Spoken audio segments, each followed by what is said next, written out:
الرحمن الرحیم کتاب شرعی پردہ پارٹ نمبر 4 پیج نمبر 70۔ پردے کے بارے میں یورپ کی رجعت۔ خود یورپ ہی میں گریہ و بکا کا شروع ہو چکا ہے اور ملک کا عورت و مرد کی اس بے حجابانہ آزادی کو ملک و قوم کی تباہی کا پیش خیمہ سمجھ رہا ہے، جس کے کھلے کھلے آثار ظاہر ہونے شروع ہو گئے ہیں۔ لیکن افسوس یہ ہے کہ متمدن یورپ کی تقلید پر فخر کرنے والوں کے سامنے یورپ کے افعال تو سب کے سب پیروی کے لیے سامنے آ جاتے ہیں، مگر ان افعال کے سلسلے میں خود اسی کے تجربہ کردہ نتائج کل کے کل آنکھوں سے اوجھل ہو جاتے ہیں، مگر ظاہر ہے کہ انجام بینی مقلد ہی میں کب آ سکتی ہے، جبکہ امام ہی میں اس کا پتہ نہیں۔ یورپ کے فاضل بھی بھگتنے اور خرابی بستیاں کے بعد اس نقطہ کی طرف گردنیں پھیر پھیر کر دیکھنا شروع کرتے ہیں، جسے انکار و انحراف کر کے آگے نکل جاتے ہیں۔ ہمارے ملکی پیروکار بھی اگر اس ناعاقبت اندیشی کی خصلت کا شکار ہوں تو کیا تعجب ہے۔ آج کون ہندوستانی نہیں جانتا کہ مشرق میں اس مغربی بے حجابی کا آنا مغربی تعلیم کا ثمرہ اور مغربی معاشرت کو مشرقی لڑکیوں میں تعلیماً پھیلانے کا نتیجہ ہے، لیکن پھر وہ ہندوستانی مرد نہیں ہے تو کون ہے جو ان لڑکیوں کو آج گھروں کی چار دیواری سے نکال کر کھلے اسکولوں، عام کالجوں کے احاطوں میں پہنچا رہے ہیں، بلکہ اوپر سے مخلوط تعلیم کی داغ بیل بھی ڈال رکھے ہیں۔ تعلیمی سینماؤں کی کرسیاں ان سے پر کر رہے ہیں اور انہیں اس مخرب اخلاق تعلیم کی ڈگریاں دلا کر لڑکپن ہی سے حدود خانہ اور قیود خانہ داری کو ان کی نظروں میں بے وقت اور بے جا بنا رہے ہیں۔ انہی مخرب کورسوں کی معلومات کا یہ نتیجہ بہت تیزی سے سامنے آتا چلا جا رہا ہے کہ ان کی آنکھوں سے حیا کا پانی ڈھلتا جا رہا ہے اور ان کے حوصلے اور خیالات کی جولانیاں کسی حد و نہایت کی پابند نہیں رہتی جا رہی ہیں۔ یہ آزادی معصوم لڑکیوں کو تیزی سے دوڑا رہی ہے، لیکن کس میدان میں؟ اطاعت شوہر، گھریلو زندگی، اقربا سے پاک محبت و سلوک، حیا و عفت، شرم و پاک دامنی کے میدان میں نہیں، بلکہ خلط و اختلاط، سینما، تھیٹر اور پارک کی بے بالکانہ سیر و تفریح، نیم عریاں لباس، ناچ اور گانے کی مشق، بے تکلفانہ باتوں اور دوستانہ ملاقاتوں کے میدان میں پس مغربی تعلیم سے خیالات میں وسعت، ضمیر کی حریت، معلومات کی کثرت اور بیداری کی قوت ضرور پیدا ہو رہی ہے، لیکن خدا پرستی کے معیار پر نہیں، بلکہ خود پرستی، نفس پروری اور تعیش کے معیار پر۔ عورت کے لیے کثرت معلومات قابل مدح نہیں۔ حقیقت یہ ہے کہ اسی کثرت معلومات اور بیداری پر رد کرنے کے لیے قرآن کریم نے خواتین میں لاعلمی اور واقعات دنیا سے غافل رہنے کی صفت کو موضع مدح میں ذکر فرمایا تھا اور اس طرح ان کی پاک دامنی کی نصرت و حمایت کی تھی۔ ارشاد حق ہے، ان الذین یرمون المحصنات الغافلات المؤمنات لعنوا فی الدنیا والآخرۃ ولہم عذاب عظیم۔ جو لوگ تہمت لگاتے ہیں ان عورتوں پر جو پاک دامن ہیں اور ایسی باتوں کے کرنے سے بالکل بے خبر ہیں اور ایمان والیاں ہیں، ان پر دنیا اور آخرت میں لعنت کی جاتی ہے اور ان کو آخرت میں بڑا عذاب ہوگا۔ ادھر تو پاک باز عورتوں کے لیے ان تمام وسیع الخیالیوں اور بیداریوں سے جو آج کی تہذیب و تمدن کا نمایاں شعار بنی ہوئی ہیں، غافل رہنا ہی ہنر بتلایا گیا، اور ادھر ان بے خبر اور غافل خواتین پر تہمت لگانے والوں کو ملعون دنیا و آخرت کہا گیا، جس سے ایک نتیجہ تو یہ نکلتا ہے کہ غافل اور بے خبر بیویاں عامةً موضع تہمت نہیں بن سکتی کہ وہ عالم سے یکسو اپنی چار دیواری میں حیا و عفت کو تھامے بیٹھی رہتی ہیں، اسی لیے ان پر تہمت لگانے والوں کو غیر معذور سمجھ کر ملعون فرما دیا گیا، ورنہ بیدار، باخبر، دیدہ باز اور ہر طرف دوڑنے گھسنے والیوں پر تہمت لگانا چونکہ موضع تہمت میں تہمت لگانا ہے، اسی لیے تہمت لگانے والے قابل الزام نہیں اور نہ اظہار تہمت سے قابل لعنت ہی شمار ہوں گے۔ اس صورت میں اگر قابل لعنت ہیں تو یہ متہم عورتیں ہی ہو سکتی ہیں۔ اس سے دوسرا نتیجہ یہ پیدا ہوتا ہے کہ جب قرآن کی یہ مدح فرمودہ بے خبری اور غفلت ان کے حق میں موضع مدح اور رفع تہمت کا ذریعہ ہے، تو اس کے مقابل کالجوں، سکولوں، کلبوں سے حاصل کردہ باخبری، بیداری اور روشن خیالی بلا شبہ مذموم موضع تہمت ہونی چاہیے، ورنہ اگر یہ دونوں متقابل اور صاف قابل ستائش ہوں تو یہ تخصیص ذکر اور تخصیص مدح عبث ٹھہر جائے گی۔ پھر اسی سے تیسرا نتیجہ خود بخود یہ بھی نکل آتا ہے کہ لڑکیوں کے حق میں اس قسم کی بیداری پیدا کرنے والی اجتماعی تعلیم گاہیں اور اجتماعی پلیٹ فارم بلا شبہ وسائل تہمت اور ان اسباب تہمت کو تعلیم نسواں کے نام سے مہیا کرنے والے ان کے دوست نما دشمن ہیں، جو انہیں انجام کار بد اخلاقیوں کی راہ پر لا رہے ہیں۔ اس سے چوتھا نتیجہ یہ بھی نکلتا ہے جو عورت اپنی خلقت اور ساخت کے لحاظ سے پاک دامنی کے دائرے میں حوادث عالم، نفسیات رجال سے بے خبر ہے اور اور بے خبر رہنا ہی اس کے حق میں صفت مدح ہے، تو ظاہر ہے کہ یہ عورت اس بے خبری اور بے شعوری پر کبھی یہ منصب رکھتی ہے کہ وہ تمدنی قانون سازی میں حصہ لینے کی حقدار ہو۔ اگر حصہ لے گی تو اس کی نفسیات سب سے پہلے خود اپنی آزادی کو ملحوظ رکھ کر قانون بنائے گی، اور اس کی آزادی کے وہ نتائج ہیں جو ابھی سامنے لائے گئے۔ تو اس کا یہ مطلب نکلتا ہے کہ عورت کی شرکت سے بنا ہوا قانون سیاہ کاریوں کی تخریبی کافی حد تک کر سکے گی، جو انجام کار تخریب عالم کا باعث ہوگا۔ چنانچہ یورپ اپنی عورت کو آزادی حق کے قانون سازی دے کر قانوناً اور عملاً اسی تخریب نتیجہ کا شکار ہوا جس کا اسے اعتراف ہے۔ اسی لیے شریعت اسلام نے عورت کی مارت قانون ادائی کو جائز قرار نہیں دیا، صاف فرما دیا کہ وہ قوم کبھی فلاح نہیں پا سکتی جس نے اپنے امور کی باغ ڈور عورت کے ہاتھ میں دے دی۔ حضور کے دور خیر و برکت میں ایران کے تخت پر جب شاہی خاندان کی ایک عورت بٹھائی گئی تو آپ نے فرمایا کہ اذا وسد الامر الی غیر اہلی فانتظر الساعہ، جب کام نااہل کے سپرد کر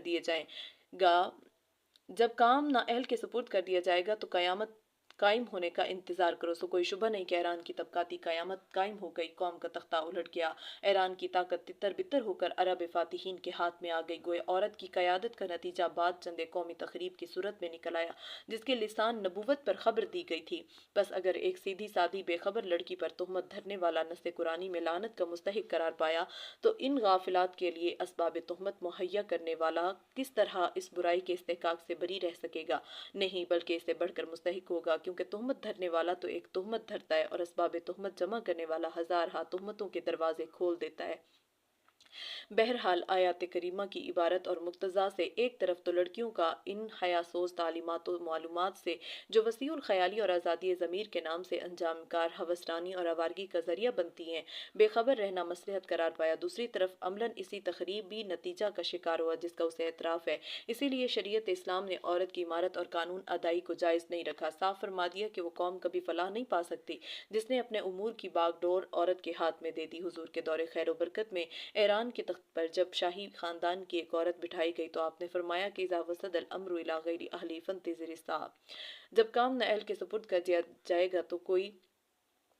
تو قیامت قائم ہونے کا انتظار کرو۔ اس بے خبری و مصلحت کو مٹا کر مصطلحہ بیداری پیدا کرنے والے اسباب و وسائل مثل گرلز اسکول، کالج، سینما، اجتماعی کلب، نسوانی پلیٹ فارم وغیرہ کا قائم کیا جانا مکروہات شرعیہ میں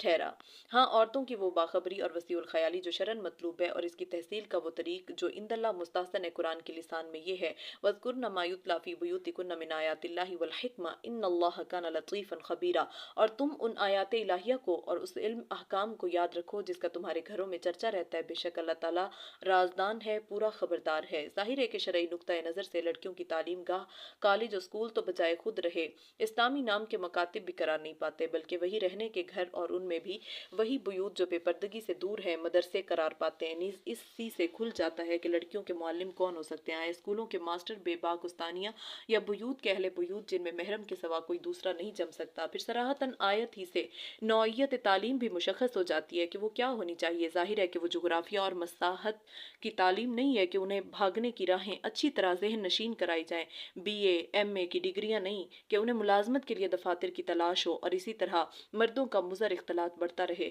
بلکہ آیات اللہ اور حکمت کی تعلیم ہے جس سے ان کے قلوب میں جذبات صالحہ اور اخلاق حسنہ بیدار ہوں، ان میں ایک طرف اپنے خالق اور دوسری طرف خانہ داری اور اعزاء و اقارب کے شرعی حقوق ادا کرنے کی صلاحیت پیدا ہوتی رہے۔ بس جس تعلیم کو آج کی اسلامی قوم بلا کسی نتیجہ اور انجام پر غور کیے محض تشبہ بالنصارہ کے جذبہ سے ضروری سمجھ رہی ہے، اسی تعلیم کو شریعت اسلامی داعیہ ترک تشبہ سے مضر اور مہلک بتا رہی ہے۔ تعجب ہے کہ اس مضر تعلیم کے استاد اہل یورپ تو اس کے مہلک نتائج سے تنگ آ کر اسے ترک کر دینے کے اسباب پر غور کر رہے ہیں، اور ہندوستان کے بے بصر شاگرد اپنی بے وزنی اور خمار تشبہ سے مخمور ہو کر اس کے وسائل ترقی کی سوچ میں پڑے ہوئے ہیں۔ اخبار کار زار لاہور لکھتا ہے کہ وہ ولایتی اخبار کی خبروں سے پایا جاتا ہے کہ کچھ عرصہ سے یورپ کے بعض خطوں کی عورتیں آج کی پبلک زندگی سے اکتا کر پھر اسی گھریلو زندگی کی طرف آ رہی ہیں۔ مزدور اور کلرک عورتیں اپنے ان بیرونی مشاغل سے تنگ آ کر اسی عہد تاریک یعنی خانگی زندگی کی یاد میں مصروف ہو رہی ہیں۔ स्कूलों और ज़नाना क्लबों में उमूर खानादारी की बाकायदा तालीम दी जाने लगी है। मुतमव्वल घरानों की औरतें गरीब औरतों के पहलू ब पहलू उमूर खानादारी सीखने पर मजबूर हो रही हैं, लेकिन इस अहद रोशन की नौखेज़ हिंदुस्तानी औरतें अपनी जमी जमाई खानादारी और खानगी ज़िंदगी को इन मफासिद का तजुर्बा और मुशाहिदा करने के लिए पब्लिक ज़िंदगी और पब्लिक तर्ज तालीम की तरफ सुरात के साथ दीवाना वार दौड़ रही हैं। यूरोप की औरत बिलाशुबा एक मुद्दत दराज तक सियासी हकूक़ के उसूल और मर्दाना मशागल इख्तियार करने की कोशिश में किसी हद तक कामयाब हो गई, लेकिन कामयाबी के आगाज़ को ज़्यादा अरसा नहीं गुजरा कि वो अपने इन गैर कुदरती मशागिल से उकताकर फिर घर के गोशा आफियत की तरफ रुजू करने पर मजबूर हो गई। गोया उसने कवानीन कुदरत को तोड़ना चाहा और उनसे बगावत की, लेकिन बहुत ही जल्द शिकस्त और पसपाई का अंजाम इसके सामने आ गया जो कुदरत के एक बागी का होना चाहिए। फिर क्या हिंदुस्तान की मजहब दोस्त और शर्मीली औरत भी अपनी इंतहाई रुसवाई और शिकस्त के लिए वही बगावत हक का मैदान तलाश करना चाह रही है, जिसका अंजाम आंखों से दर हदीस दीगरां देख भी रही है। अस्साइद मन वाज़ल बिगैरिही व शक़ियुम मन शक़्क़हा फ़ी बत्नी उम्मी। बहरहाल जज्बात शबाब का खुलासा इजहार जोश, औरत की तरफ मैलान और रंगोलियाँ मनाना था, जिसकी बकदर ज़रूरत तफसील करते हुए हमने इसकी रोकथाम का नक्शा बसूरत हिजाब पेश कर दिया और वाज़े कर दिया कि तामीरी और इस्लाही तौर पर कोई पहलू शरीयत ने खाली नहीं छोड़ा कि जिसमें हिजाब और हया की तालीम ना दी हो। फ़लिल्लाहिल हम्द वल मिन्ना। मसला हिजाब का दिफाई पहलू। हमने इस मसला के मसाइल तारीख़ व अखलाक शरई तालीमात की रोशनी में पेश किए, जिसमें मसला का सिर्फ तहकीकी पहलू पेश नज़र था, लेकिन मुखालिफीन पर्दा अपने इख्तलाफ के क्या दलाइल रखते हैं और इनका क्या जवाब है अभी बाकी है। इसलिए तहकीकी पहलू के बाद दिफाई और इल्ज़ामी पहलू की तशरीह भी किसी हद तक ज़रूरी है। तो जो दर्ज झैल है पर्दा पर पहला एतराज़ और इसका जवाब। हिजाब निस्वां के मुकाबले में पर्दा दरी के हामी व दाई अक्सर पेशतर हिजाब की चंद मशहूर और ज़ुबान ज़द मुज़र्रतें इक़्तिसादी और तमद्दुनी हैसियत से पेश किया करते हैं, जिनमें से एक ये है कि हिजाब का पाबंद बनाकर औरतों को दूसरों से रोक दिया जाना इनकी तरफ से और ज़्यादा मैलान रग़बत की राह खोल देना, क्योंकि मुजरिया उसूल है कि अल इंसान हरीसुन फ़ीमा मना, जिससे इंसान को रोक दिया जाए इसकी और हिर्स करता है, बस जिस कदर इन्हें छुपाया जाएगा इतना ही उनकी तरफ रग़बतें और बढ़ती जाएंगी, और ऐसी हालत में इन फितनों का ज़्यादा खतरा होना चाहिए जो बेपर्दगी की हालत में हो सकते थे। लेकिन औरतें बेनकाब होकर मंजर आम पर आ जाएं तो देखते देखते तबीयतें सैर हो जाएंगी, जो शरगबत के जज्बात ठंडे पड़ जाएंगे। सवाल यह है कि अगर औरतों के बेनकाब कर दिए जाए की सूरत में इनको बार बार देखते रहने ही से देखने के जज्बात सर्द पड़ सकते हैं, तो देखना यह है कि इसे देखने के बाद अगर इसके एजाब पनहानी को देखने और इस्तेमाल मिलाने के जज्बात उभर जाए और किसी तरह बिलादीद इस्तेमाल ये जोश ठंडा ना हो, तो क्या यही इक्तसादी मुफ्ती औरत को बिल्कुल बरहन्नतन बाहर निकालने और इसको हर तरह इस्तेमाल मिलाने का फतवा सादिर फरमाएंगे और अपने इसी उसूल पर पुख्ता रहेंगे कि इर्तकाब मासियत ही तर्क मासियत का जरिया है। अगर इक्तसादी बहबूद का संग बुनियाद इसी उसूल पर है तो उन्हें यह भी ऐलान कर देना चाहिए कि दुनिया के तमाम सरमायादार जो अपनी दौलत छुपा कर रखने के आदी चले आ रहे हैं, फिल हकीकत चोरों की माली रगबत में इजाफा कर रहे हैं। उन्हें चाहिए कि दौलत की थैलियां मंजर आम पर लटका दें या सड़कों पर बखेर दें ताकि चोरों से दौलतगिरी की हिर्स कता हो जाए। लेकिन अगर दौलत देखकर सारिकों के जज्बात हिर्स सर्द ना हो बल्कि हिर्स मजीद के साथ इस पर और कब्जा जमाने के जज्बात भड़क उठें, तो फिर इन सरमायादारों के लिए इक्तसादी हैसियत से मुनासिब होगा कि अपनी दौलत से हर किस्म की मुहाफिजत और कब्जा के हिजाबात भी उठा लें ताकि गरीब चोरों के ये कब्जा खाही के जज्बात भी कब्जा करके ठंडे पड़ सकें। बल्कि इन्हीं मुफ्तियों को इस इक्तसादी बहबूद का एक और कदम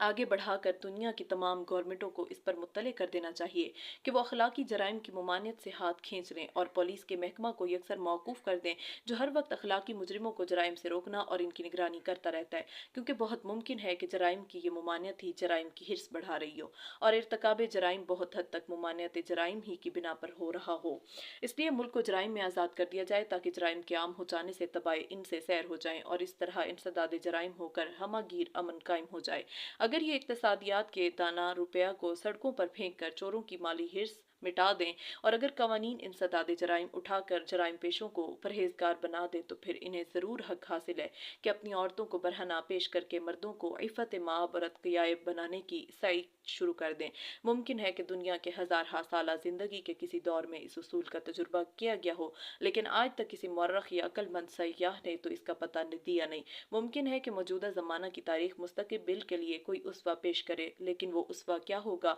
कि इन जराइम की कसरत ने जराइम को मिटा ملا دیا تھا، یا بے پردگی اور اوریانی نے فحش اور بے حیائی کی بیخ کنی کر دی تھی۔ ہرگز نہیں، یہ سادہ لوح اقتصادی اتنا نہ سمجھ سکے کہ جرائم اور معاصی کی کثرت آیا جرائم کا استحصال کرتی ہے یا جرائم کی برائی تک کو دلوں سے نکال دیتی ہے۔ بلا شبہ جرائم کے کرتے رہنے سے ان کا انسداد نہیں ہوتا، بلکہ اور ہرس بڑھ جاتی ہے۔ ہاں، کثرت ارتکاب سے دلوں میں سے جرائم کی برائی ضرور نکل جاتی ہے، اور اس کا یہ ثمرہ ضرور نکلتا ہے کہ سب مبتلا ہو کر ایک دوسرے کو روکنا اور ملامت کرنا بھی چھوڑ دیتے، جس سے ہر ایک کے دل میں سے معصیت کا خوف اور اس کی رکاوٹ نکل جاتی ہے اور بے دھڑک معاصی کا ارتکاب ہونے لگتا ہے۔ بس اس اصول پر تو یہ کسی طرح لازم نہیں آتا کہ معصیت باقی نہ رہے۔ ہاں، یہ ضرور لازم آتا ہے کہ معصیت ان کے دلوں میں معصیت باقی نہ رہے۔ ظاہر ہے کہ جب برائی کو خوبی سمجھ کر کیا جانے لگے، اس پر کوئی روک ٹوک کرنے والا نہ ہو، اس صورت میں ان اقتصادی مسکینوں کا یہ دعویٰ کہ عورتوں کو منظر عام پر لانے سے فواہش کا سد باب ہو جائے گا، بائیں معنی ضرور درست ہو جاتا ہے کہ جب فواہش دلوں میں فواہش ہی باقی نہ رہیں گے تو فواہش کا سد باب ہو گیا، لیکن یہ فواہش کا سد باب نہیں، دلوں سے ان کی برائی کا سد باب ہے۔ اب تک وہ معصیت سمجھ کر کیے جا رہے تھے اور اب ہنر سمجھ کر کیے جائیں گے، جس کا حاصل علم و فہم کا الٹ جانا یا صحیح علم کا مٹ جانا ہے، معاصی کا مٹ جانا نہیں، گویا دلوں میں بے حسی کا انجیکشن ہو جانا ہے، جس سے دل کی حس جاتی رہتی ہے، جس سے وہ معروف کو معروف اور منکر کو منکر سمجھے ہوئے تھا۔ بہرحال اس اصول پر ارتکاب جرائم سے انسداد جرائم ہو جاتا ہے، مگر بائمانہ کے سیاہ دلوں کے نزدیک جرائم میں جرم کے معنی باقی نہیں رہتے، نہ بائمانہ کے جرائم کے افعال باقی نہیں رہتے۔ اصل یہ کہ یہ اقتصادی رہنما اس قاعدہ الانسان حریص فیما منع کی نہ حقیقت کو سمجھے، نہ اس کے مواقع استعمال میں اسے استعمال کرنے کے سلیقے ہی سے آشنا ہوئے۔ انہیں سمجھنا چاہیے کہ یہ مثل کے کسی شے کے روک دیے جانے پر انسان کی حرص اس میں اور بڑھ جاتی ہے، کلیتاً درست نہیں، بلکہ صرف ان صورتوں میں استعمال کی جاتی ہے کہ انسان کو کسی مرغوب شے سے کلیتاً روک دیا جائے، کسی حالت میں بھی تحصیل مرغوب کی اجازت نہ دی جائے، ورنہ اگر کسی انسان کو اصل مرغوب سے نہ روکتے ہوئے صرف اس کے بعض افراد کی ممانعت کر دی جائے، بعض کی اجازت دے دی جائے، تو وہاں اول تو سلیم طبائع میں حرص ہی پیدا نہیں ہوتی، اور اگر کسی طبیعت میں پیدا ہوتی ہے تو اس شے کے دوسرے جائز افراد اس حرص کا تدارک کر دیتے ہیں۔ مذکورہ صورتوں ہی میں دیکھ لو کہ جرائم پیشگان مال کو کلیتاً مال سے نہیں روکا گیا، بلکہ اس کے مخصوص افراد مال مسروقہ، مال غصب و ظلم، مال قمار، مال رشوت، مال ربا وغیرہ اور بالفاظ مختصر مال حرام سے روکا گیا۔ ساتھ ہی اس کے دوسرے جائز افراد مال تجارت، مال زراعت، مال حرفت، مال ملازمت وغیرہ کی اجازت بھی دی گئی ہے۔ اس لیے عقلاً ایسی ممانعتیں حرص شدید کا ذریعہ بن ہی نہیں سکتی، جبکہ دوسرے افراد کی اجاز میں اس حرص کو سرد کرنے کے لیے موجود ہے۔ مسئلہ زیر بحث میں بھی عینی ہی یہی صورت ہے کہ حجاب نسواں کے ذریعے نہ تو نفس عورت سے روکا گیا، نہ نفس انتفاع سے، بلکہ اس انتفاع کے بعض مضر اور ناجائز افراد یعنی انتفاع زنا اور انتفاع فحش کو ممنوع قرار دیا گیا، مگر ساتھ ہی اس کے دوسرے جائز افراد انتفاع نکاح کو اسی عورت سے جائز بھی بتلایا گیا۔ بس مطلقاً عورت اور اس سے انتفاع حرام نہ ہوا، بلکہ اس کی مخصوص صورتیں اور حالتیں حرام ہوئی۔ بس اگر ان خاص ممانعتوں سے عورتوں کی حرص پیدا ہو سکتی ہے تو دوسری خاص اجازتوں سے اس سے سیری بھی ہو سکتی ہے۔ خلاصہ یہ نکلا کہ حجاب نسواں عورتوں سے روکنے کے لیے نہیں رکھا گیا، بلکہ اس کے ناجائز وسائل تحصیل اور گندے وسائل انتفاع سے باز رکھنے کے لیے مقرر کیا گیا ہے۔ اسی کی طرف حدیث نبوی میں اشارہ موجود ہے کہ جس شخص کی نگاہ کسی اجنبی عورت پر اچانک پڑ کر طبیعت میں شہوانی خیال پیدا ہو تو اسے چاہیے کہ فوراً اپنی عورت کے پاس چلا جائے۔ گویا ایک قوت کو جب ایک راستے سے صرف کرنے سے روک دیا گیا تو اسی وقت دوسرا راستہ اس کے نکاس کا بتلا دیا گیا، اور ظاہر ہے کہ گندی اور مضر اشیاء سے روک دیا جانا سلیم طبائع میں ان کی طرف کوئی میلان اور حرص پیدا نہیں کرتا۔ کیا بول و براز سے روک دیا جانا اس کی طرف رغبت پیدا کرتا ہے؟ کیا سنکھیا سے روک دیا جانا اس کی طرف میلان پیدا کرتا ہے؟ کیا کنویں میں کھائی میں گرنے سے روک دیا جانا اس میں کود پڑنے کی حرص پیدا کرتے ہیں؟ ہرگز نہیں، بلکہ طبائع سلیمہ میں جو ان اشیاء کی گندگی اور مضرت کا یقین رکھتی ہیں، ایسی ممانعتوں سے ان اشیاء کی نسبت اور نفرت و رکاوٹ بڑھ جاتی ہے اور ممانعتوں کی قدر پیدا ہو جاتی ہے۔ ہاں، اگر ممنوعات کی گندگی یا مضرتی کا علم یقین نہ ہو تو یہ دوسری بات ہے، مگر ایسے دیوانوں کو جو بدیہات تک کے منافع و مضار سے بے خبر ہوں، اپنی جہالت اور خر مزاجی کا علاج کرنا چاہیے، نہ کہ علم اور اہل علم کے منہ آ جانا چاہیے۔ اسی طرح وہ طبائع سلیمہ جو شرعی کیفیات سے آشنا ہوں اور نقاضی منافع کی روحانی پاکی اور زنانی لذتوں کی ناپاکی و خباثت اور روحانی مضرت کا احساس رکھتی ہیں، ان شرعی ممانعتوں کی بعد فحش سے ان کی نفرت میں اضافہ ہوتا ہے، نہ کہ حرص و رغبت میں۔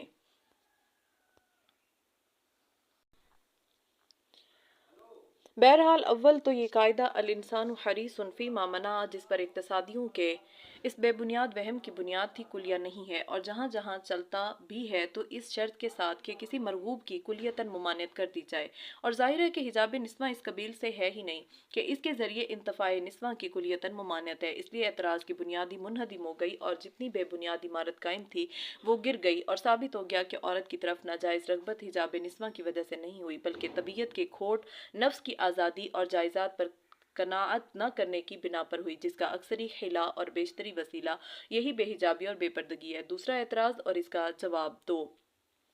हिजाब शिकन कौम की तरफ से एक एतराज़ ये किया जाता है कि पर्दे के तकीदात और घरों की चार दीवारी में 24 घंटे के जेल ने औरतों की सेहत ख़राब कर दी। ना उन्हें ताज़ा हवा मुयसर आती है, ना वो कहीं आज़ादी से बाहर आ जा सकती हैं। उनकी हालत एक कुफ्ज़दा ताहिर की सी है जो घर के पिंजरे में बंद है। इनकी इस खराबी सेहत का असर औलाद और नस्ल पर पड़ता है। नतीजतन कहा जा सकता है कि हब्स बेजा पर्दा कौमी हलाकत का सबसे बड़ा ज़रिया बना हुआ है। लेकिन हम नहीं समझ सकते कि घर की चार दीवारी की इन क़ुयूद की हैसियत से मर्द और औरत में फ़र्क क्या है। अगर घर में रहना ही मुज़र सेहत है तो मर्द भी इसी घर में मुकीम है जिसमें औरत है। यकीनन वो घर तन्हा औरत का कुफ्स नहीं बल्कि मर्द का भी है। बिला ज़रूरत जिस तरह औरत के लिए घर से बाहर निकलना लग़वियत है, मर्द के लिए भी है। और ज़रूरत से बाहर जाना ख्वाह वो दीनी ज़रूरत हो या दुनियावी, अगर मर्द के लिए सदे राह नहीं तो यकीनन औरत के लिए भी नहीं। हाँ, फ़र्क अगर है तो सिर्फ ये कि औरत चेहरा ढांप कर निकलेगी, मर्द खुले मुंह। मगर मुंह ढांप कर बाहर निकलना और किसी गैर को अपने चेहरे से आशना न बनाना मुज़र सेहत नहीं है।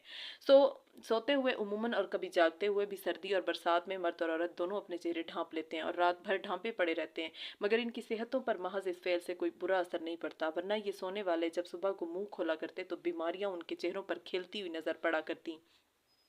बहरहाल, घरों में रहते हुए मर्द और औरत की ज़िंदगी यकसा है, बिला ज़रूरत घर से बाहर जाने में भी और ज़रूरतन घर से निकलने में भी। चाहे ज़रूरतें मुतफ़ावत हों, फिर ना मालूम घर की चार दीवारी सिर्फ औरत ही के लिए कुफ्स का हुक्म क्यों रखती है। रहा औरत का बनिस्बत मर्द के घर में ज़्यादा ठहरा रहना, सो ये तूल मकाम अगर किसी कैदोबंद की वजह से होता और वो नौइयत रखता जो जेल में एक कैदी की होती है, तो बिलाशुबा औरत के लिए सुहाने रूह बन सकता था। लेकिन वाक़या ये है कि ये औरत तूल क़याम जबरी नहीं बल्कि इख्तियारी है, और इख्तियारी होकर हद ज़रूरत में है, गैर ज़रूरी नहीं। ज़रूरी होकर तबई है जिसे वो खुद पसंदीदा महसूस करती है, गैर तबई नहीं, क्योंकि औरत के खानगी वज़ाइफ और घरेलू कारोबारी कुछ इस किस्म के वाक़े हुए हैं कि वो खामखा भी अपने तबई तकाजा से बनिस्बत मर्द के ज़्यादा घरों में रुकी रहे।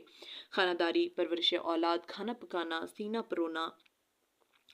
असासे बैत की देखभाल,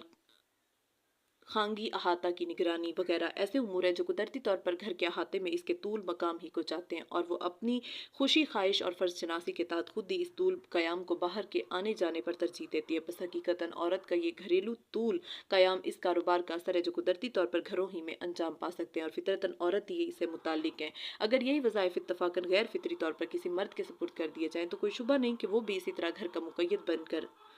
बन जाएगा, या घर की मालिका की बजाय किसी मुलाजमा को तफवीज़ कर दिए जाएं तो फिर ये हब्स खाना इसी के सर आ पड़ेगा। चुनाचे जो लोग अपनी अपनी औरतों को जेबी घड़ी की तरह हर वक्त जेब से मुल्हिक रखते हैं, इन्हें लामहालो इन मज़कूरा फ़राइज़ के लिए दूसरी मुलाजमा औरतें या मुलाजिम मर्द तलाश करने पड़ते हैं जो इन फ़राइज़ को कबूल करके इसी नहज से घर के अहाता के मुक़य्यद हो जाते हैं। जिस तरह घर की मालिका हो सकती थी, फ़र्क है तो सिर्फ ये कि खुद मालिका इन क़ुयूद को तबई तौर पर सर लेती है और मुलाजिम जबरी और कहरी तौर पर। बहरहाल ये खानगी हब्स की कैदो बंद जबरो तशद्दुद की नहीं बल्कि ज़रूरियात की कैद है। जिस तरह मर्द खुद अपने कारोबार और सर लिए हुए फ़राइज़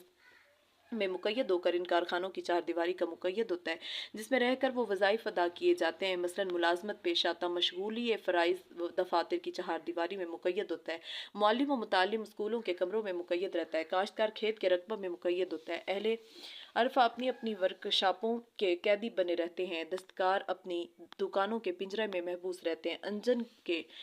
कुली इंजन की भट्टी और गर्म खाने में महबूस रहते हैं। फिर ये क़ुयूद कहीं 6 घंटे की, कहीं 12 घंटे की, कहीं 24 घंटे की, और इस कैद से रिहा होकर फिर इसी चार दीवारी की कैद मिलती है जिसमें उनकी औरतें मुक़य्यद हैं। गैर 24 घंटे में बेदारी का अक्सर हिस्सा इन्हीं अहातों की कैद व बंद में गुजरता है। लेकिन क्या कोई कह सकता है कि ये इन मुख्तलिफ अहातों की कैद व पाबंदी ने इनकी सेहत को ख़राब व बर्बाद इसलिए कर रखा है कि शहरों की इन दुकानों और वर्कशॉपों में जंगल की ताज़ा हवा नहीं आती, लिहाजा इनसे ये सारे मशागिल छुड़ा कर इन्हें जंगलों में फिराया जाए, जिसका हासिल ये निकलता है कि इस फर्जी सेहत के हुसूल के लिए हर उस शख्स को जो अपने तबई मशागिल में लगा हुआ है इसकी तबई हदूद से निकाल कर कुछ माफौकुल मनसब बेकारियां सपुर्द कर दी जाएं। औरत को घरेलू मशागल से निकाल कर शहर के अहाते में लाया जाए, शहरियों को शहरी मशागल से निकाल कर जंगली रकबों में घुमाया जाए। जब शहरी जंगल में पहुंच जाए और वो जंगल उनके लिए कैदोबंद हो जाए तो फिर उनके लिए दुनिया से बाहर कोई तफरीह गाह तलाश की जाए, जैसे कुर्राए कमर और कुर्राए मरीख में जाने के सामान हो रहे हैं। शायद ये मर्द दुनिया की कैदोबंद से तंग आ चुके हैं, इसीलिए अब इन्हें गैर दुनिया में जाने और बसने की तलाश पैदा हो गई है। ऐसी हुज़ियानी बातें वही कर सकता है जो सारे ही कारोबार से मुअत्तल हो, वरना दानिशमंद जानता है कि इन तमाम अहले मशागिल की ये शुगल खेज कैद व पाबंदी, जिसमें अपनी अपनी नौइयत के मुवाफिक मर्द और औरत बराबर के शरीक है, जबरी नहीं बल्कि तबई और इख्तियारी है और अपनी ही फितरी दिलचस्पियों के मातहत है। और ज़ाहिर है कि मौके तबाह उमूर जबकि मखल तबाह नहीं होते तो मखल सेहत और मुरस मर्ज भी नहीं हो सकते, वरना इन चंद ऐश पसंद और सरमायादार अफराद के सिवा जो जंगली तफरीहों के हमा सामान मुहैया करने पर कुदरत रखते हैं, तमाम इंसानी कुंबा बीमार और साहिब फराश रहा करते। हालांकि किस्सा इसके बरक्स है। इन मशागल में रहने वाले अमूमन तंदुरुस्त और दोराजगार तफरीहों के दिलदादा, जिनके वक्त का अक्सर हिस्सा शाहिद सेहत के ख्याल और शगफ में गुजरता है, डॉक्टरों की चौखट और तबीबों के मुत्तिब की कैदोबंद में गुजारते हैं। बहरहाल औरत को घर की चहार दीवारी में इसके फितरी मशागल इसी तरह मुक़य्यद रखते हैं जिस तरह मर्द को इसके फितरी मशागल अहाता हाय मशागल में कैद रखते हैं। अगर वहाँ सेहत बर्बाद नहीं हो सकती तो यहाँ भी नहीं हो सकती। जैसे मर्द की ज़रूरी रियाजत इसके बोझल और मुशक्क़त तलब कारोबार में खुद ब खुद होती रहती है, इसी तरह औरत की रियाजत व मेहनत इसकी नौइयत के मुनासिब घरेलू कारोबार में वजूद पजीर होती है। बेकारी मर्द के लिए भी मुज़र सेहत है, औरत के लिए भी हंगामी वक्ती और मौसमी बीमारी से न मर्द मुस्तस्ना है न औरत। गर्ज मर्द और औरत की घरेलू जिंदगी में कौन सा ऐसा बाहिमी फ़र्क है जिसकी रूह से औरत की सेहत को ख़राब कहा जा रहा है और मर्द की तंदुरुस्ती को काबिल एतबार बतलाया जाए। औरतों की खराबी सेहत का असल मंशा रहा है कि आज के तबका निस्वा की खराबी सेहत अगर किसी हद तक तस्लीम कर ली जाए तो वो किन असबाब पर मबनी है, सो ये पर्दा से अलग एक मुस्तकिल बहस है। इसमें बहस तलब पहलू ये है कि औरतों की ये सेहत आमा कब से ख़राब हुई, आया हमेशा से है या कुछ अरसा से। ज़ाहिर है कि तबका निस्वा की सेहत हमेशा की बिगड़ी हुई नहीं बतलाई जा सकती। ये एक हादिस कैफियत है जो शायद 50-60 बरस से ऊपर नहीं की जा सकती, लेकिन हमारे ख्याल में यही मुद्दत तदरीजी तौर पर मर्दों की सेहत के इन्हितात और तनज़ुल की भी है। फिर क्या मर्दों को भी इस मुद्दत में पर्दा की कैदोबंद में मुब्तला रखा गया है जो इनमें अमराज ने घर कर लिया, या 50 बरस और ऊपर की औरतें पर्दे की कैदोबंद से आज़ाद थीं जो उनकी सेहत आमद दुरुस्त थी, या वो आज की तरह बाजारों तफरीगाहों में मारी मारी फिरती थी जिससे उनकी सेहत की जमानत हो गई थी? हरगिज़ नहीं। अगर औरत की ये आज़ादी कदीम दस्तूर होता और आम मुस्लिम तबीयतें इससे मानूस होती तो आज पर्दादारों को पर्दा शिकनी राइज करने के लिए एड़ी से चोटी का जोर लगाना न पड़ता। बस पर्दा शिकनों का तब्दीली रवश चाहना ही खुद इसकी दलील है कि कदीम तमद्दुन में औरतों के ये बेहिजाबाना वज़ाइफ न थे जो आज उसके लिए तजवीज़ किए जा रहे हैं। इस बयान से एक तो ये साबित होता है कि ये बेहिजाबियाँ जो आज राइज की जा रही हैं 50 बरस ऊपर न थीं, और दूसरे ये वाक़या नाकाबिल इनकार निकलता है कि आज की निस्वानी सेहतें बनिस्बत 50 बरस पहले के ख़राब और बर्बाद हैं। इन दोनों मुकदमात के मिलाने से वाक़याती नतीजा क्या निकलता है? आया ये कि पर्दा मुज़र सेहत है या ये कि बेहिजाबी मुज़र सेहत है? जबकि ज़माना हिजाब में सेहत कमाल को पहुंची हुई थी और दूर बेहिजाबी में अमराज हद कमाल पर पहुंच गए हैं, तो नतीजा इसके सिवा क्या निकल सकता है कि जूं जूं बेहिजाबी बेहयाई बढ़ती जा रही है मर्दों और औरतों की सेहतें तबाह होती जाती हैं। ये नतीजा जिस तरह वाक़याती है इसी तरह तबई हैसियत से बिल्कुल तबई भी है, क्योंकि अजनबी मर्द औरत के हम वक्त मखलूत और एक दूसरे के रूबरू रहने का कुदरती नतीजा फसाद ख्याल और शहवानी जज्बात का तमव्वुज है। ज़ाहिर है कि जिस दर्जा शहवानी ख्यालात मोजज़न होंगे इसी दर्जा एज़ाए शहवत में इंतआश और उभार होगा। ऐसा होने पर इसी दर्जा मादा बाह में जोश और सुरत इंतकाल पैदा होना लाजमी है। ये सब जानते हैं कि मादा बाह का कमो बेश हर वक्त मुतहर्रिक और रूब इंतकाल रहना बदन के लिए किस दर्जा ज़ोफ़ आरा और चेहरों के लिए किस दर्जा मुज़य्यल रौनक है, जबकि तबीयत मुदब्बिरा पर हर वक्त यही बार है कि वो ज़ख़ीरा जमा करने की बजाय खर्च ही करती रहे, तो इसका कुव्वत से खाली रहता जाना भी तबई है। और तबीयत मुदब्बिरा का कुव्वत से खाली रहकर ज़ोफ़ से दबते जाना ही हर किस्म के अमराज का पेश खैमा है जिसकी आज कमी नहीं। बरखिलाफ दौर साबिक के मर्द ज़न का इख्तलात आम न था, इसलिए तबाय पर शहवानी हिजान भी हर वक्त मुसल्लत न रहता था। कुलूब सुकून और जमाइयत तो यकसुई लिए होते थे, इसलिए मादा बाह अपने मरकज़ पर जागज़ी था। वक्त ज़रूरत बक़द्रे ज़रूरत इस्तेमाल में आता था, खर्च की निस्बत जमा ज़्यादा थी, इसलिए तबीयत क़ुव्वत लिए हुए थी। तबीयत मुदब्बरा को बदन की तरबियत और निगरानी और नशोनुमा देने के मौक़े ज़्यादा से ज़्यादा हाथ आते थे। ज़ाहिर है कि अंदर से तबीयत मुदब्बरा का कवी होना और बाहर से बदन का मजबूत होना कुदरती तौर पर सेहत का ज़ामिन और अमराज के लिए मान्य था। बजुज़ मौसमी हमलों से खुद तबीयत के ज़ौफ़ से अमराज का हुजूम न था, इसीलिए कवा मजबूत, कदोकामत दराज, उम्रें तवील थीं। लेकिन आज बिल्कुल इसके बरक्स किस्सा है। बस क्या इससे यह नुक्ता नज़र पैदा नहीं होता कि आज की बेहिजाबी और आज़ादी ही सारे अमराज की जड़ है, और उधर हिजाबात में जो ज़ाहिर में पर्दा की शक्ल रखते हैं और बातिन में इफ़्फ़त व अस्मत और तकवा और तहारत की हैयत दिए हुए हैं, सारी सेहतों का मंशा है। इसलिए मुमकिन नहीं है कि सेहत आमा और कुव्वत कवा बगैर हकीकी हिजाब कायम किए हुए टूट सके। बेहिजाब अक़वाम की सेहतें भी दुरुस्त नहीं, रहा आज़ाद और बेहिजाब कौमों की सेहत का अच्छा नजराना, बावजूद ये कि वो बेहिजाबी और बेहयाई बल्कि बरहंगी की भी सारी मंजिलें तय कर चुकी हैं। सो ये इस पर मबनी नहीं कि इनकी सेहत आमा दुरुस्त है, बल्कि कुछ इस पर कि हमारी आंखों के सामने तबका ही वो पेश किया जाता है जो सेहतमंद हो, कुछ इस पर कि उसकी हर शोखी हो, शंगी और निस्वानी चुलबुलाहट जिससे सेहत का अंदाज़ा हो सकता है, सब की सब आम आंखों के सामने लाई जाती है, और बहुत कुछ इस पर कि इनके हर हरकत व सुकून को हुक्मरानी की आमेजिश ने नजर फ़रेब बनाकर आंखों को इसे अच्छा ही देखने पर मजबूर कर दिया। बस हम इस तबका निस्वां की सेहत, चुलबुलाहट और तंदुरुस्ताना हरकत देखते देखते इनकी बकिया अक्सरियत को भी इस पर कयास कर लेते हैं। एक नुमाइशी तबका से पूरी कौम के हालात का अंदाज़ा लगाते हैं, खा वो रोगी ही क्यों ना हो, लेकिन यह कयास और अंदाज़ा वाक़यात की रूह से सरासर गलत और एक नाकाबिल तस्लीम नतीजा है। अगर इन बेहिजाब अक़वाम की इस नुमाइशी ज़िंदगी को छोड़कर इनकी अंदरूनी ज़िंदगी पर निगाह डाली जाए और उनकी खुली और छुपी बीमारियों के आदाद व शुमार सामने लाए जाएं,